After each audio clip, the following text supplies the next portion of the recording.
Today, where conservatives and liberals disagree to agree, part the last.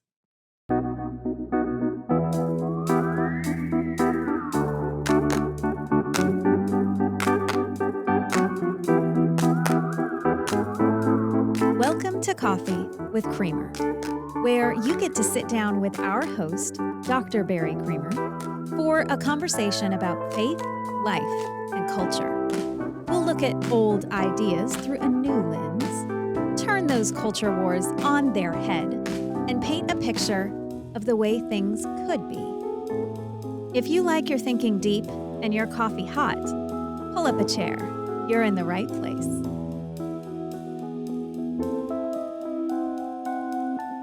If you haven't caught the first couple of episodes of this discussion, I would encourage you to do so. You can find them on our website, barrycreamer.com, where you also find devotionals and things like that. Or, obviously, you can listen to the previous episodes the same place you found this one. So we would love for you to be able to do that, just so the whole conversation makes maybe a little more sense. I hope it makes a little more sense. We've been talking about how opposites actually do agree. That and not just coincidentally, not, hey, we happen to have more in common than we think, not the casual sense of it, but that the reason we're able to come to blows, to come to the disagreements we have, is actually because we're sharing the same field.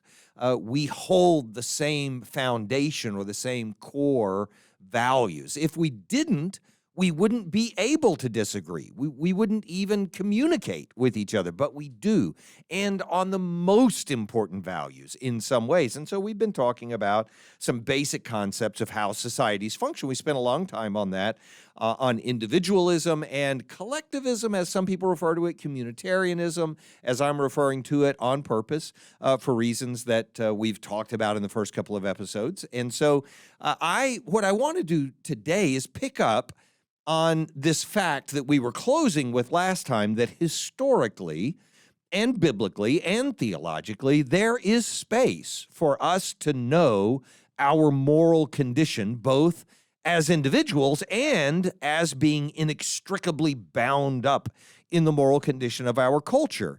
And that's regardless of whether we're doing it consciously or not. This is not about us making choices about what we're going to prioritize, but simply the way that we see the world. And the space for that historically and theologically, we talked about in detail with a prayer of Daniel in Daniel 9 last time at the end of the discussion in that episode. But there's more than that. It's not like just let's eisegete some text and make it mean what we want it to mean. You know, biblically, Ezra offers the same kind of prayer. Nehemiah is leading his people in the same kind of corporate repentance. And even just looking at the stories of the Old Testament, especially, it becomes obvious, Israel's soldiers dying. I mean, we're talking about scores of people dying because one man in the congregation in Israel snuck in and stole that gold that was in Jericho that he wasn't supposed to take, Achan, his sin. Israel, even not even in terms of punishment, but just Israel standing as a congregation, as a body, as a corporation together, accepting the covenant together between Mount Ebal and Mount Gerizim when it's being pronounced by Joshua. The whole idea of the whole body of Israel acting together to receive the covenant, all of that gives us space to understand this historically.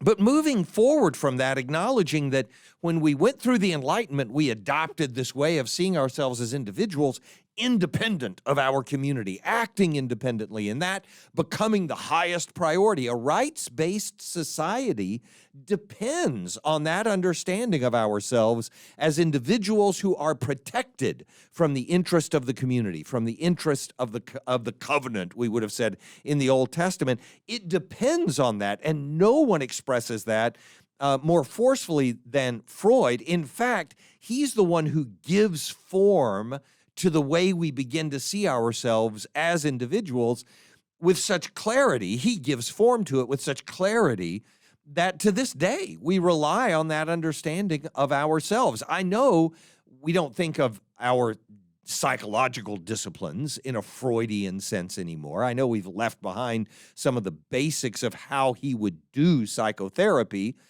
but not the cultural premise, not his way of articulating what makes an individual psyche so important. And Freud is eminently individualistic. I mean, everything he does, he is the patriarch of inherently individualistic psychotherapy. The idea that what we need is people who are psychologically healthy. That's what makes for a healthy society in a Freudian understanding and in our understanding of the world around us. And if you don't think that's where we live, you're just not paying attention to where our culture is. We're not trying to help people who feel guilty cooperate with the community around them and conform. That's anathema in our society. The idea that you would say to someone who's feeling guilty, hey, just conform to your culture and everything will be okay. Nobody would think to do that now. Instead, we say, how can we help you come to peace with how you feel about yourself? Because you shouldn't have to conform to the expectations of your culture around you. And it doesn't, look, I'm not criticizing progressives. I'm describing the whole of our culture, from conservatives to progressives. We all embrace that ideology, whether we think we do or not. That's where we live, and Freud is the patriarch of that inherently individualistic psychotherapeutic view of who we are.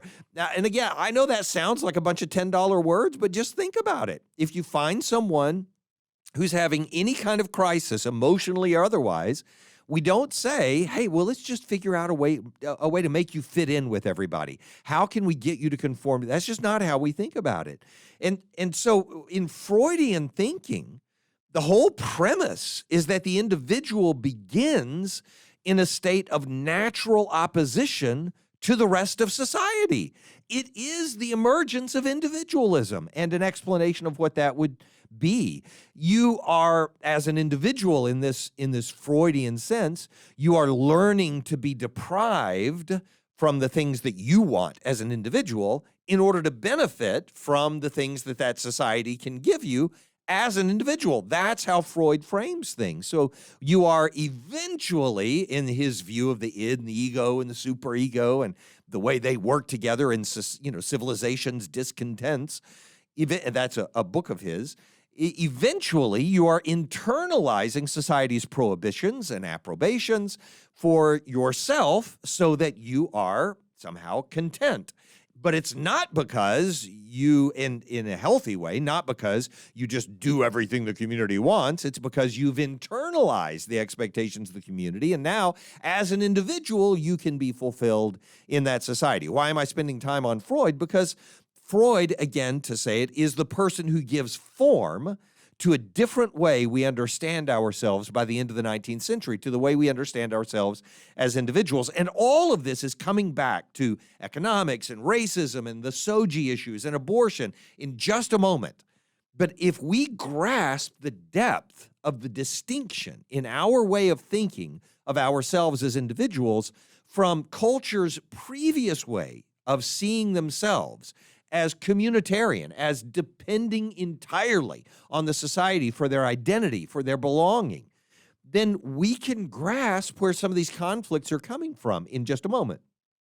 Even, and by the way, what's most ironic about Freud, and the reason I'm bringing him up, is because despite the fact that he is the king, the patriarch of this individualism in terms of us comprehending how we can defend that stance of things, even he himself is bound to a communitarian self. He cannot escape it. He doesn't even realize that he is depending even on his own sense of himself as part of this community of Western civilization. He doesn't even realize it, so that in The Future of an Illusion, for instance, another book of his, Future of an Illusion, it's about religion. You can see how antithetical to religion Freud is by the title of that book.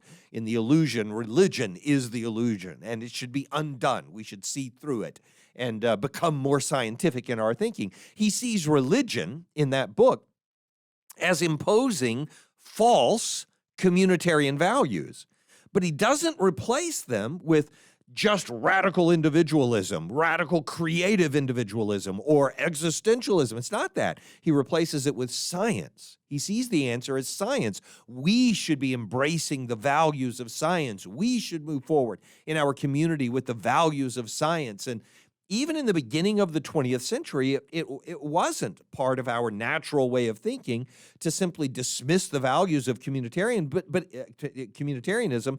But even for a person as radically committed to individualism as Freud, there is no escaping the fact that we are all, everywhere, in every society, both, and this is in reality, not in our recognition of it, not in the way we express our values, but in the reality of it. We are all, always, both individuals and part of a community. It's inherent. We desire our rights and our freedoms, but we also desire belonging. And with belonging come obligations. You know, the holidays are upon us now. We've just gotten through Thanksgiving and headed toward Christmas. And the joy of belonging to a family comes with the obligations of sitting down at the table with them and putting up with the conversations that some of us love and some of us might not. That's just the nature of being part of a group, and finding part of our identity in belonging. So then, after understanding that we're always going to have both of these things present in us, but we incline ourselves only to express the values of individualism, then we can return to the issues and understand what we're really looking at. That we have, as I've said before, an easy appreciation for personal liberties, choosing the individual over society. But we always also have this hidden or sometimes convoluted agenda to defend the claims of society against the individual. But we don't say that very often, not openly, because it doesn't win the argument for us. So we keep it submerged instead. And we need to bring that to the surface so that we can discuss it openly. What's ironic is that liberals and libertarians, progressives and conservatives, base their arguments on both of these ideas and how they balance with each other, and they end up just choosing the same kinds of positions, but on opposite issues. I'm not saying that the issues don't have hard values associated with them, or that we wouldn't come down with the same conclusion as a conservative, for instance. But I am saying we could have a much more reasonable discussion with each other if both of us recognize that we actually have at the core the same values that we're espousing and then applying to different issues in different ways. So as we wander back and forth freely between these profound claims of liberty and more cryptic claims of civil and social authority, then we can make some progress on how we actually live together as a society. So this is what we need to do. And so expressing our foundational moral arguments on freedom and respect and for individual liberties and rights on all of these issues and seeing how those balance with our obligations, then I think it's worth seeing how that goes on the conservative side and on the progressive side. So first, let's look at it from the conservative side. And I don't mean by that every conservative sees it this way. Obviously, people term themselves conservatives. Others categorize people, pigeonhole them into categories that we may or may not agree with. But let's look at it from what would generally be considered the conservative side in terms of those four issues: economics, racial issues, sexuality and gender, and then the more complicated one, as I'll explain in a moment, abortion. Obviously, in the limited amount of time we have, we can't actually resolve these issues or even delve deeply into them today. We don't need to. We just need to look at all four of those issues and see how the conservative side in general makes their case, how the progressives on their side make their case, in order to see where the common ground is, not where they agree on the issues, but where they agree on how they're founding, how they're grounding, and then how they're building their issues from that. And so we'll start on the conservative side to talk about how we look at, first, economics. So a lot of individualists, people who are prioritizing individualism above everything else, will argue for, obviously, laissez-faire economics. Hands off, government, leave us alone kind of stuff. The markets should be free, unrestrained. It's caveat emptor. Let the buyer beware. They can defend themselves. We don't need a nanny state. We're for decentralization and for deregulation and get the government out of our business. It sort of follows the teachings of Friedrich Hayek, the Road to Serfdom guy, and Milton Friedman, the hugely influential economist from the mid-20th century. And what's being embraced in that kind of individualism is the normal perspective, or at least the predominant perspective, of those who would consider themselves conservatives on the economy. It's sort of the traditional conservative view of the economy. Let's not let the government get involved in it. That's the whole point. Protect people who want to participate in the economy, not punish them or regulate them to death. So the object on the opposite side is to reject the imposition of very many community obligations with that economic freedom. And so there should be no nanny state. There should be no welfare state. Now, that doesn't mean no one cares for anyone or anything like that. And again, I'm not caricaturing it, but we are characterizing it in the simplest terms to say a conservative economic approach has been identified with an individualistic economic approach, one that prioritizes rights over obligations. Now, that's not super complicated. It's pretty traditional. On racial issues, it's very similar. There is an individualist argument about racism that says, well, issues of race are matters of personal responsibility. If someone, an individualist would argue, and most of the time these are people who would identify themselves as conservatives, they would argue, look, you have opportunity in this economy. Pick yourself up, and this is exaggerated, it's hyperbole, but pick yourself up by your own bootstraps. Apply yourself as some others have, and you'll be able to have the same success they have, and stop blaming the system. And so there is a rejection in this individualistic and normally conservative approach to dealing with race issues. There is a rejection of things like affirmative action or, 50 years ago, busing and forced desegregation, things like that. Systemic analyses, where you look at the whole system and try to see what's wrong, would be generally rejected by an individualist because you say, look, it's not about the community. It's not about the society. It's about the individual and what you want to do. And so climb the steps, Rocky. Go win the battle. You can do it yourself. That kind of focus on individualism is very closely identified with a conservative way, the way most people would categorize a conservative way of looking at race issues. On sexuality and gender, it suddenly turns the opposite direction. I'll get to abortion last because it's the most complicated. But on sexuality and gender issues, on the conservative side generally, it immediately turns in the opposite direction. Because the idea in conservative circles generally, and again, this is not true for everyone who would call themselves a conservative, but the concern generally is that traditional marriage should be defended. Traditional marriage with all of those obligations that go with the society. Marriage by definition is actually historically, traditionally, is society's sanctioning, blessing of a relationship. That's why you have to go to the court and get a license. It's why you need a clergy member to perform the ceremony. I've mentioned this before. Why you have to go and get a divorce if the marriage is going to end. You can't just say to each other, hey, we're tired of each other, we're going to go our separate ways. You have to go get legal permission not to be married anymore because it's a social obligation. Traditional marriage, which is largely embraced by people who would call themselves conservatives, is actually a communitarian obligation, not an individualist obligation. In fact, in terms of rights, we wouldn't even talk about marriage, except in the very negative sense that someone shouldn't keep you from getting married. But more about that when we get to the progressives. The point here is that for a traditionalist, and a person who's a traditionalist would normally be considered a conservative, it's not about individualism. It is about accepting the norms of society. yielding to the restraints of the community. And so there's a rejection of that idea that love is love, the love equals love symbol.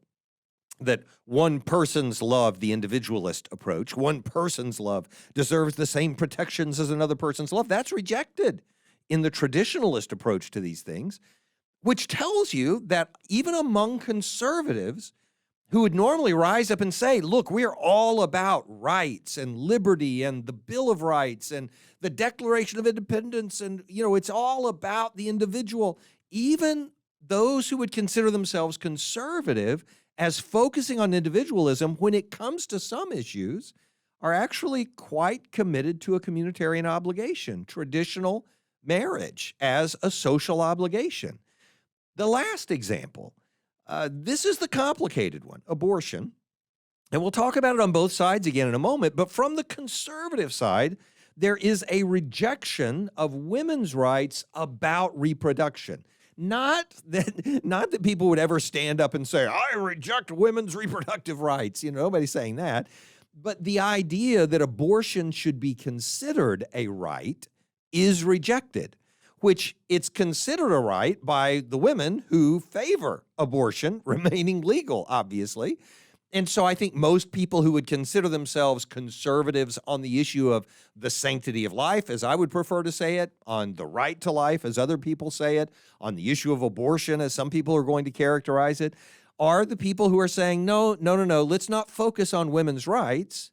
But they're also not simply saying, let's focus on the community's values. That's not exactly the argument that would come from someone who would consider themselves a conservative. There is a more individualistic argument in Western society about abortion. That is, if you're in China and you have a one-child policy for a while, that's a communitarian argument. It's bad for our culture if you're having too many babies and so on. Now, that's changed, obviously, and they've changed that policy. It's catastrophic in its long-term consequences, but they didn't think through that, which is why decentralization is good and centralization is sometimes bad. That's the conservative me slipping out during this discussion parenthetically. Anyway, when you put all of that aside, those are communitarian, but that's not the argument here. There's actually an argument where we're saying, and I say we, I'm pro-life, so on the conservative side of this issue, just being pro-life, the conservatives would normally actually favor infants' rights. An infant in the womb should be protected as an adult outside of the womb, meaning we're making the argument based on the value of each individual person, the rights of the individual. And that's why I focus on sanctity of life and the image of God and all of those things that matter to me. And that's why other groups focus on the right to life. And they have to have the argument then about personhood for the baby in the womb and all that kind of stuff, which gets philosophically complicated and we're not going to do right now, even though you can tell I want to. The point is that we're actually arguing in a complex way, both for and against individualism, without considering communitarianism at all. Very few people.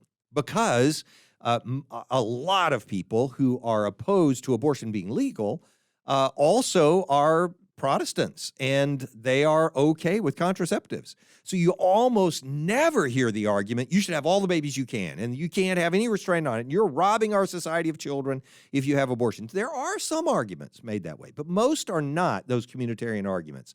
Most are about protecting the individual life that's in the womb. They are individualistic arguments.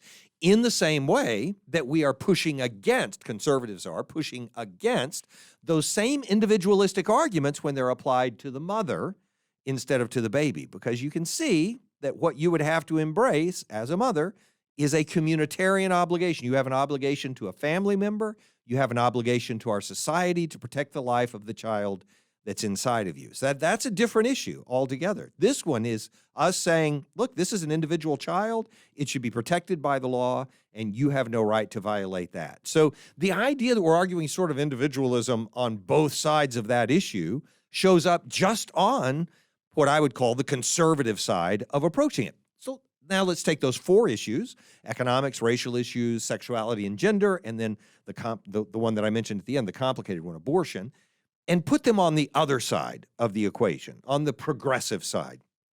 And I'm choosing progressive because it's not always politically accurate to describe someone as Republican or Democrat. And, some people, libertarians, fall on one side or the other of that spectrum. And again, the categories can get mixed up. But by progressives, I mean people who are advocating in a progressive direction for the culture in general or for the individuals who are in the culture. So how do they look at economics? Well, some, and again, using the term progressive is broad and generic, but just looking at it broadly, someone is thinking of communitarian obligations if they are arguing in economics for a centralized and regulated economy, so that some central committee is going to meet and they're going to decide how many jobs we need to have and whether the job sector should be focused on carbon emissions or on, high-tech progress for the future or on education or on whatever.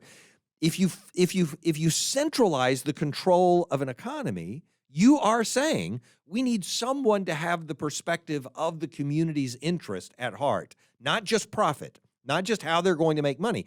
Individualism says, well, actually, and this is just following Adam Smith, right? So actually, if a person's pursuing profit, and this is the John Galt kind of approach, you know what I'm talking about. If you're familiar with Atlas Shrugged, Ayn Rand and all of that, the idea is, hey, if you're focused on profit, you're benefiting the economy more than anybody else can. This is the opposite view of that. And so a person who's focused on communitarian obligations would say, yeah, we need more regulations. We need more protection of the little guy, as people used to say in politics 50 years ago. And they get these ideas from economists like John Maynard Keynes on the soft side of it, all the way up to Karl Marx, with complete control of the economy. But the one thing that they would reject, and by the way, if you want to really understand economics, you need to take it from an economist. You need to learn it from somebody who's done political economy or economics in general, like Brandon Seitzler at Criswell College in our PPE program. Great program. Does that sound like an advertisement? Yes, it is. Anyway, the point is that a person who's looking at it from that communitarian side and the obligations that we have would never favor unfettered capitalism. Just go make your profit, and the more prosperous you can be, well, the higher all the other boats will float too. That's just not the approach you would take from a communitarian side. You would say, rather, how do we protect the most vulnerable in the economy? What do we do to take care of those people who are not able to lift themselves up by their own bootstraps and so on? So on economics, there really is an opposition where there's a focus on individualism from what's normally referred to as the conservative side, and then a focus on communitarian obligations from what's normally considered a more progressive side of things. But even that, if you take the other issues into account, gives you a common ground. I'll come back to that in a moment to explain what I mean by it. Let's take racial issues from the progressive perspective for a moment. So again, not that there is a single progressive perspective, but normally a person who's focused on communitarian obligations is the one who's going to acknowledge systemic injustices. That's the person who's going to say, there's something wrong with our criminal justice system. There is something wrong with our society because we've created structural extensions of slavery. Police forces, some would say, in the criminal justice system, in this progressive, more communitarian way of seeing it, which, well, police forces were formed up for the sake of chasing down runaway slaves and bringing them back. And the structural heritage of that comes all the way down to this day. Some people would say that on the progressive. Those are communitarian perspectives on how injustices take place in the society. It's not looking at the actions of an individual. It's looking at the actions of the society as a whole, the trajectory of the society as a whole, and saying what should happen as a result of that. So, for instance, if an individualist were to look at a particular criminal act, they wouldn't say, oh, well, he's economically deprived, so it makes sense that he would have committed this crime.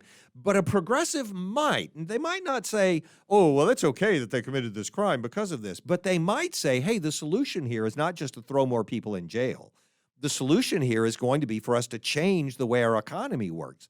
To change the way the economy works means to control the way the economy works, and it means to become more public, more communitarian in our way of describing our obligations to each other. So on racial issues, on the progressive side, you do end up with a more communitarian perspective about things normally, in the same way that they would reject on a progressive side, and certainly on a communitarian side, but most often on a progressive side as well, reject the idea that individual hard work is just going to solve the problem.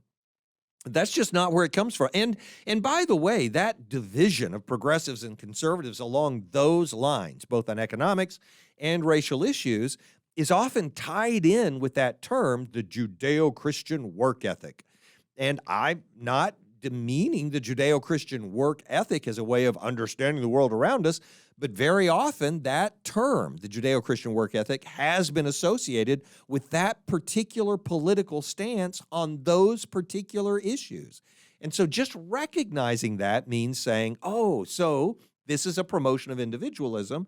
This is a promotion of collectivism or communitarian perspectives or values, or how we find our identity in public belonging and obligation rather than in just rights. But then the weird magic happens, and we get to sexuality and gender. And just as I mentioned, when we were on sexuality and gender under the conservative, so to speak, side of things, suddenly we were communitarian. We're like, oh, you need to care about the common interests of values and so on. Well, it's just exactly the opposite on the, quote, progressive, I'm doing air quotes and you can't see them, progressive side. Sexuality and sexual orientation and identity in this more progressive look at things is individualistic. They're no one's business but of the subject in question. No one else should have say in what pronouns are going to be used about me, in what my sexual orientation or interests are, or in the shape of my marriage, or even the size, ultimately, of my marriage, how many people are involved in it. Ultimately, I mean, that's part of the picture. Every individual can make their choices about how they want to participate. No one should be forced. But as long as no one else is being forced, that's rights language. You understand it's rights language when you say, well, as long as both people are participating freely and no one's being forced, all you mean by that is each individual is making their own choice to participate, so they can do whatever they want. That approach to things is not communitarian at all. It is focused entirely on individualism. I'm not saying it's the argument everyone makes, but a lot of people on the progressive side make the argument from that perspective, and lo and behold, it's arguing from the same grounding that conservatives, so to speak, were using when they talked about race issues, or were using when they talked about economics issues. And yet we've chosen to apply more individualistic arguments when it has suited the purpose that we believed in, which I'm not saying is necessarily wrong. I'm not saying one side or the other is not right. I am saying that there's common ground between the two. I mean, if I can argue from a foundation of individualism for one thing, then I should be able to grasp how another person is arguing from a foundation of individualism for a completely different thing, one that I may reject. But I should be able to say, oh, I can see why you're saying that. I can understand where you're coming from. And then I should be able to have a more meaningful conversation that I would otherwise. We'll come back to that in a moment and why that is. But it also means if on this sexuality and gender side, on the progressive side of evaluating things, it also means that where there are those liberties and, how you define the pronouns and sexual orientation, marriage, and all that kind of stuff I was talking about a moment ago, on this other side, it also means there is a little communitarian underpinning to what's going on. And that little communitarian underpinning for the SOGI sort of movement, the sexual orientation, gender identity movement, the LGBTQ plus movement in some other senses also, again, it's not universal. People are categorized in different ways, is that it's not just individualistic because society needs to approve of it.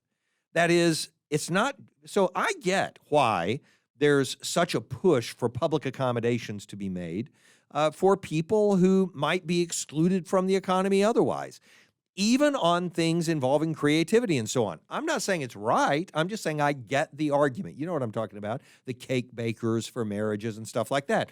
I'm not saying I agree with forcing a person to bake a cake and decorate it. I'm just saying I understand the argument, because this is a public service being offered. And if we're offering a public service and we say, no, you're black, you can't come in here and get this service, we would understand why that's wrong.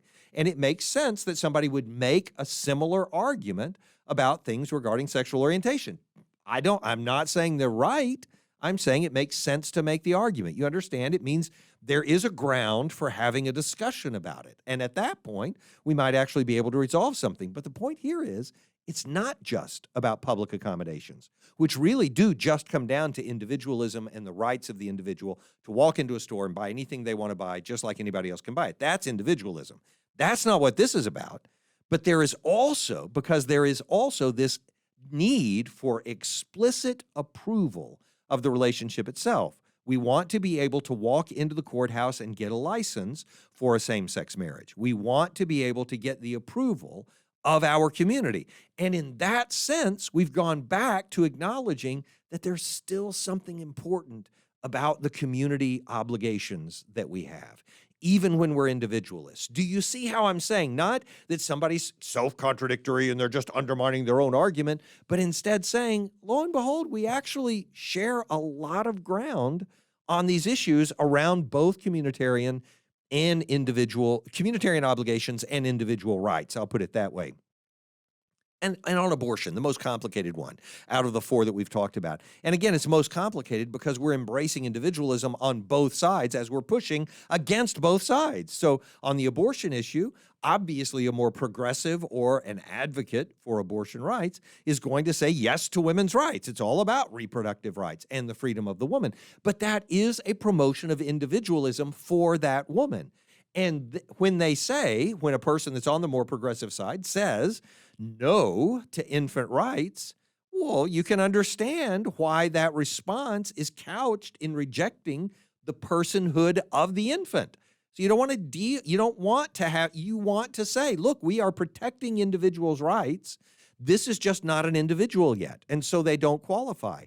The argument that's being made makes more sense if you recognize that we're trying to avoid simply saying, you have a communitarian obligation. We're trying to embrace the value most of us espouse more highly than any other, which is individual rights, the freedoms of individuals. Give me freedom or give me death kind of language. All of that is saying the individual is the thing that matters. So when a pro-life person is saying you have to protect the baby in the womb, then they want to make the case that that baby has a right to live, that it's already a person, and that you should see that and protect that life. And when a person on the other side is saying, no, the woman's right to have an abortion is what matters here, then they want to say, and there is no other right in conflict with it. This is the right that has to be preserved because we're focusing on individualism. And so now, as we're looking at these different issues, we can go back and take them one at a time, and I won't take time to do it now in detail, but we could go back one at a time and look at these in pretty great detail to see where the common ground actually lies on all four issues. I mean, if you're looking at it in economics and racial issues, sexuality and gender, and on abortion, even if you just look, let's just take economics and then sexuality and gender, like I did a moment ago. And just say that if you're a conservative, a person who considers yourself a conservative, and you're focused on the individualism, the individualist rights of people in economics, like I was describing a moment ago, and then you're talking to somebody about sexuality and gender issues, and they're focused on the individual rights of people who have a different perspective on sexuality and gender than you do, then instead of immediately jumping down their throat and saying, our whole society is going to fall apart if you do this, why not start the conversation with, so you believe in the individual rights of people regarding their sexuality and gender in the same way I believe in the individual rights of people regarding economics. They may even agree with you on economics. There are a lot of people who agree on both of those issues being focused on individual rights. And I'm thinking in particular of some log cabin Republicans that I know who are in that camp and who would say, no, it's all about the libertarian side of things. But then there is always a communitarian obligation that will come up or a recognition that will come up. And if nothing else on economics, let's just take an innocuous one here so I don't have to go down the rabbit hole and stay there for too long.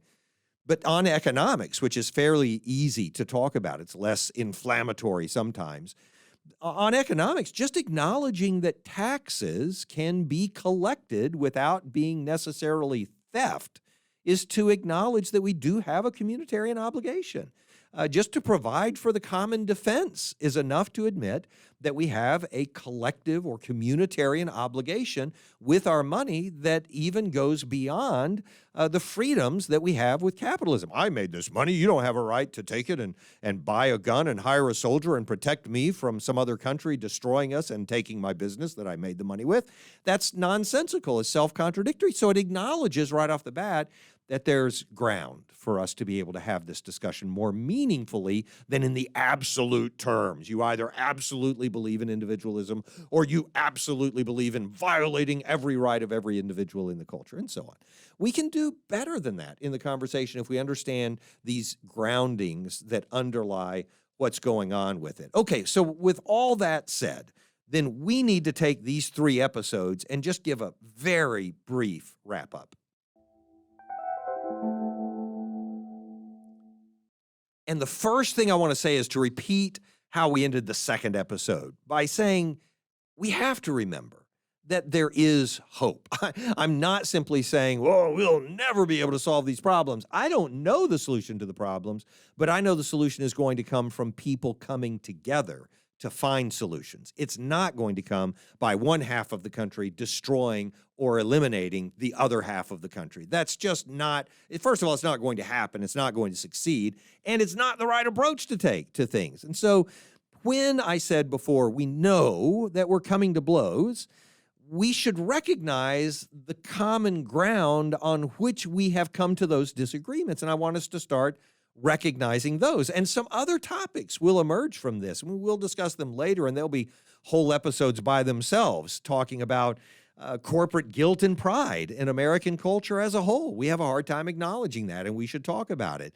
Talking about baptism. I mentioned it before. Adult baptism, infant baptism, and sprinkling, and how different denominations understand each other and what the history is that brought all that to pass, and how churches are organized. And is it run by an elder or by a bishop, or is it congregationally run? And all of those kinds of things are interesting and would be worth talking about. But for today, let me just lay down 3 points of footing for the future. And that those points of footing are based on us having come to an understanding that we are on the same field, that we are based in a country that's individualistic and yet has this underlying recognition of community obligations that we share. Number one, that footing promotes humility.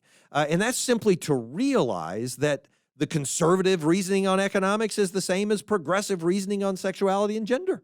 Just recognizing that can help promote some humility and some recognition that I am not the end-all and be-all of truth in our society, and that it's okay for me to hear someone else's argument and actually possibly, potentially, not likely, but maybe learn something from them in the process. Secondly, that footing creates avenues for understanding where the barriers are. If you don't know where the barriers are, you can never get them down. But if you know where the barriers are, so why, for instance, abortion advocates reject the personhood of babies, why pro-life advocates avoid any consideration of reproductive issues as rights, and acknowledging that women are losing some freedom if abortion is illegal, things like that are the barriers that keep us from having reasonable conversations with each other. Recognizing where the barrier is can cause some reasonable people to sit down in a room together and start saying, how do we move forward from here to a different place? Because in this place, it's not good enough. We are not protecting the children or the women in this scenario right now. Everybody's under threat. And then finally, in this footing for the future, it creates a connection with others as human beings, not just enemies or monsters. That's worth repeating one more time, because this is the picture of our society we've created, where it's us against those enemies, those monsters over there that we're comfortable with sliding in every way. This footing where we recognize that we're on the same field together creates a connection with others as humans, not just enemies or monsters. May we share this field with each other as we go forward.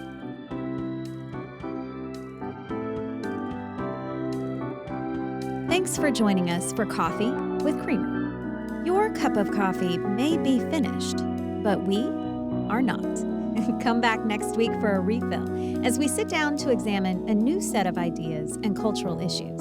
Don't miss an episode. Subscribe wherever you get your podcasts or visit our website at barrycreamer.com. Until next time, keep your mug hot and your mind sharp.